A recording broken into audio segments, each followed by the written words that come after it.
Alors aujourd'hui, on va parler de Killers of the Flower Moon, parce qu'il faut bien qu'on en parle. En effet, il est difficile de passer à côté de ce film avec des noms aussi prestigieux que Martin Scorsese, Robert De Niro ou Leonardo DiCaprio, quelque part se baladant sur l'affiche. Alors le film, on a compris l'histoire très vite, elle tient en quelques lignes seulement en fait. Le film raconte sur le papier l'histoire d'un roman déjà, qui est lui-même basé sur un épisode réel, qui est effectivement donc survenu aux États-Unis au cours du siècle dernier, peu de temps après la Première Guerre mondiale. Et c'est ça qui est encore plus intéressant. Donc l'idée c'est le complot fomenté par une famille de malfrats, clairement, qui prend pour cible des membres de la communauté amérindienne, donc en l'occurrence les Osages, et les abattant les uns après les autres dans le but élégant de s'emparer de leur argent qui est issu de l'exploitation du pétrole. Alors on se rend aussitôt compte du potentiel incroyable que recèle ce scénario de base. Bon, on ne s'imagine pas non plus que son adaptation devrait durer 3h30. Là, je ne pense effectivement qu'il n'y a que Martin Scorsese pour le concevoir sérieusement. Mais on sent bien que cette histoire mérite d'exister au cinéma, très clairement. Elle a un potentiel incroyable. Alors, comment s'est passée cette transition du papier au film? Tout d'abord, le premier gros mérite de ce film, c'est justement d'avoir su repérer l'histoire fascinante, l'histoire avec un potentiel incroyable, comme je viens de le dire. Et c'est aussi ce bout d'Amérique qui nous est raconté, puisqu'évidemment on connaît Martin Scorsese, il ne fait pas des films pour faire des films, il fait des films pour capturer un morceau d'époque, un morceau d'endroit, et évidemment son terrain de jeu favori, c'est les États-Unis. Ça tombe bien, c'est le pays d'Hollywood. Et clairement, ce film dit beaucoup sur l'ADN américain, donc moi ça tombe bien, donc vous le savez peut-être, je suis prof d'anglais, et c'est en plein mon domaine, et je retrouve tous les ingrédients en fait qui composent un peu ce pays de fous, clairement. Et on a le mérite aussi, évidemment, dans ce bout d'Amérique, de découvrir une population qui est finalement peu connue du grand public en dehors des États-Unis, mais également aux États-Unis finalement, les Osages. Donc cette tribu indienne qu'on apprend à découvrir par petites touches en fait. Il n'y a pas vraiment d'explication donnée à l'histoire en réalité de cette tribu indienne. On a quelques éléments comme le fait que ils étaient propriétaires d'une terre sur laquelle miraculeusement ils ont trouvé du pétrole et que c'est ce qui a fait leur grande richesse. On a évidemment cet épisode très sombre de leur communauté qui est relaté, mais on a également d'autres indices qui sont donnés, comme le fait qu'ils soient catholiques ou alors leur relation avec les blancs, le rôle de la femme dans la tribu Osage, etc. Ce genre de choses qui sont mentionnées mais qui ne sont pas extrêmement développées. Donc c'est plutôt des petites infos qu'on nous donne sans nous faire un vrai cours d'histoire, j'ai envie de dire, sur la tribu Osage qui est absolument fascinante. Et au moins ça donne l'occasion et l'envie, je pense, à beaucoup de gens d'en découvrir plus, puisqu'il y a beaucoup de questions qui se posent. C'est vraiment une tribu à part entière aux États-Unis et qui a une histoire très singulière, donc c'est une mise en lumière qui est vraiment bienvenue. En dehors de ça, évidemment, la mise en scène est absolument parfaite, sans défaut. Elle met la honte à beaucoup de productions sans idée et plutôt fades en comparaison. Donc c'est vrai, 3h30 menées de main de maître, j'ai envie de dire, servi également par un casting d'exception. Donc évidemment, on ne parle plus de mastodontes comme Robert De Niro, Leonardo DiCaprio n'a plus rien à prouver non plus. Et ce film m'a aussi donné l'occasion de découvrir Lily Gladstone, qui évidemment est également parfaite dans son rôle.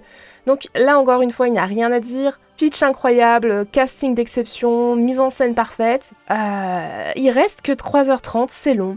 Alors oui, encore une fois, l'ambition c'est plus que de servir un film, un divertissement, c'est quelque part raconter l'Amérique, son âme, la décortiquer. Mais au final, on se retrouve quand même avec un carrousel qui tourne plus ou moins en rond. On a la même rengaine qui est chantonnée tout du long. On a un complot qui se termine par un meurtre, avec un enchaînement de larmes, un enterrement, une accalmie, et tout ça qui reprend. Et au final, on ne compte plus le nombre de scènes de meurtre, le nombre de scènes d'enterrement et de drames qui s'en suivent et qui s'enchaînent les unes après les autres. On a un peu l'impression d'être coincé dans un cercle sans fin pendant 3h30. Ça, c'est un peu le défaut du film. Et je pense que ça tient à une chose en particulier. Alors tout d'abord, ça tient pour moi au point de vue adopté. Alors, les personnages dans ce film sont extrêmement intéressants. Je n'ai pas lu le livre, Mais effectivement, les personnages basés sur, encore une fois, de véritables personnes sont, mais même si évidemment hautement romancés et tricotés, sont très intéressants quand même, notamment les trois principaux, à savoir le couple, donc composé de l'indienne, du neveu et du grand méchant oncle, donc Robert De Niro, qui va tirer toutes les ficelles et mener le jeu en fait un peu caché dans l'ombre. Alors, le choix du protagoniste est ici celui du neveu, donc interprété par Leonardo DiCaprio, et je pense que c'est peut-être ça qui peut expliquer le défaut du film, qui est une forme de longueur et de répétition, parce que ce protagoniste est passionnant, mais ce protagoniste est stupide. Il est vraiment stupide, il n'est pas très intéressant en tant que tel, il se fait mener du bout du nez, et c'est un protagoniste de paille en fait, qui est vraiment, qui est complètement sous influence, que ce soit donc celle de son oncle ou celle de son épouse.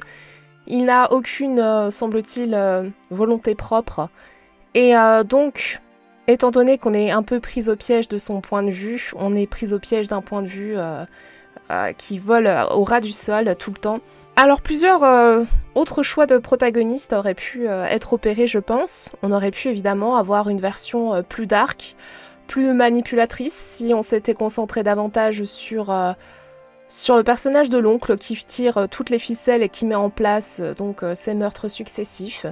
Donc on aurait pu avoir une plongée au cœur du mastermind en réalité. On aurait vu comment il s'y prenait pour influencer directement plus en profondeur l'ensemble de son petit monde et de tromper tout ce dernier en se faisant passer pour un mécène, une personne très généreuse, très proche de cette communauté indienne. Ça aurait pu être intéressant, sachant que de toute façon, le jeu de Robert De Niro est absolument captivant et pour moi c'est un peu l'acteur phare, quel que soit le film dans lequel il se trouve, c'est toujours lui que la caméra va dévorer des yeux, donc je pense que ça aurait pu être une option. On avait une autre option, qui était sans doute l'option la plus logique. On a un personnage dans ce film qui est bienveillant, positif, intelligent, qui va plaire aux spectateurs. Pour moi, il n'y en a pas 36, il y en a une. Et c'est clairement Molly, l'indienne, donc qui a toutes les qualités d'une excellente protagoniste. On aurait pu la suivre durant la cour que lui fait ce jeune Américain. On aurait pu la suivre s'interrogeant sur les morts successives qui frappent sa famille. On aurait pu la suivre commencer à douter, à tomber elle-même malade, à mener l'enquête, à appeler à l'aide le FBI ou Washington. Donc je pense que c'est le choix de Molly qui aurait vraiment été le plus intéressant en termes de protagoniste. Et là, le film aurait peut-être été plus captivant, puisque quand on regarde bien Killers of the Flower Moon, le scénario tient vraiment quelques lignes. Je veux dire, il n'y a aucun suspense, aucune surprise. Tout le long de ces 3h30, on voit se dérouler quelque chose de très convenu. Donc on a des meurtres, on a une enquête, mais on connaît déjà le résultat de cette enquête. Il n'y a aucune surprise. C'est vraiment comment l'histoire est menée. Voilà, c'est plutôt l'intérêt de suivre le déroulement des choses, mais sans jamais vraiment s'interroger. On est plus choqué, on est plus horrifié, on est plus triste, en colère. On a plus hâte de voir justice faite. Mais il manque cette part de suspense et de tension qu'on aurait pu avoir si on s'interrogeait sur le pourquoi du comment, du qu'est-ce qui se passe, est-ce que c'est la maladie qui frappe ces personnes successivement, est-ce qu'il y a une épidémie, voilà, là je pense qu'il y aurait eu énormément d'interrogations passionnantes si ça avait été Molly, la protagoniste principale. Et avouons-le, son point de vue aurait été sans doute beaucoup plus intéressant que celui du neveu dont j'ai oublié le prénom. On aurait pu aussi imaginer que le protagoniste principal finalement ça aurait été le FBI, un ou deux agents, et vraiment l'angle adopté aurait été celui de l'enquête menée, et on aurait découvert au fur et à mesure les événements se précisant, on aurait cherché à comprendre ce qui se passait à partir des corps, et on aurait remonté le fil de l'histoire comme ça, pourquoi pas. Après, ça aurait été moins intéressant psychologiquement, on aurait été moins immergé dans l'histoire, moins pris au piège de la tension et du drame qui se joue, puisque on aurait été dans un point de vue extérieur et dans quelque chose finalement de plus classique, une enquête policière, même si une enquête d'époque et une enquête de grande envergure.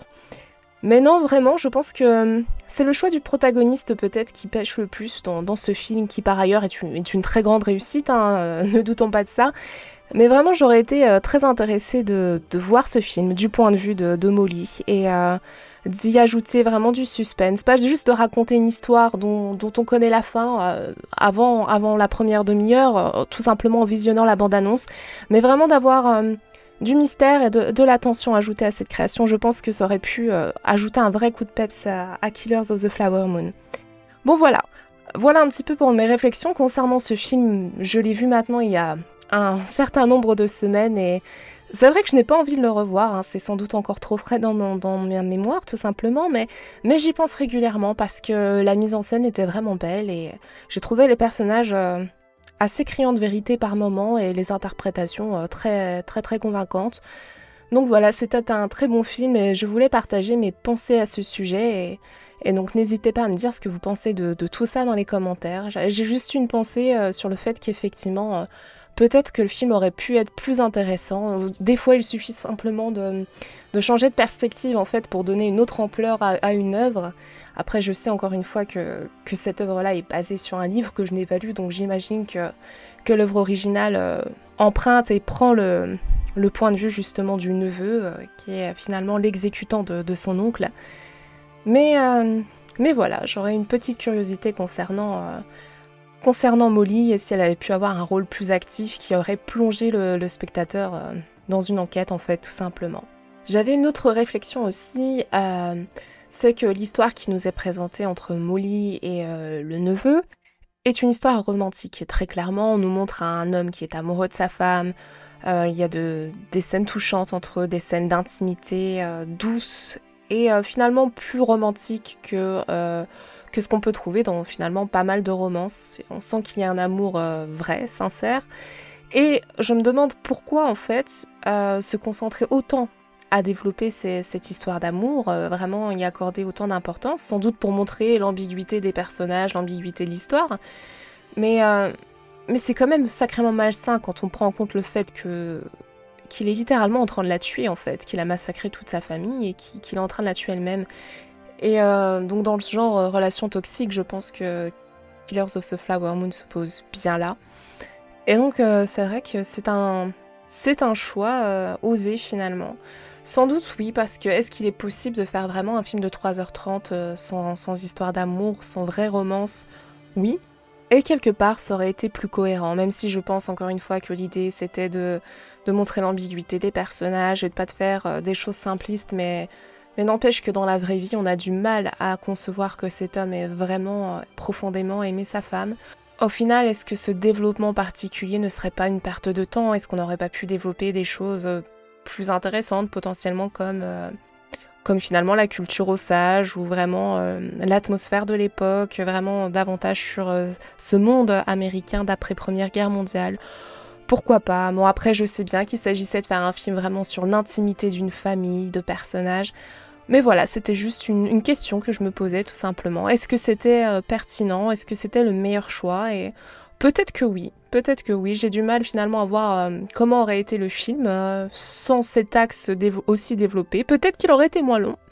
Peut-être qu'il aurait été aussi moins touchant puisque ça offre quand même de jolies scènes, même si on ne peut pas s'empêcher de penser que tout ça est assez effroyable au final et que c'est un petit peu malaisant des fois de romanticiser à ce point une histoire qui est juste dégueulasse et qui de toute façon est profondément vouée à l'échec et qui va vers un dénouement qui sera quoi qu'il en soit épouvantable. Donc c'est un choix assez intéressant, mais j'imagine qu'il y a un arbitrage qui s'est fait là-dessus à un moment donné, puisque ce n'était pas forcément une évidence.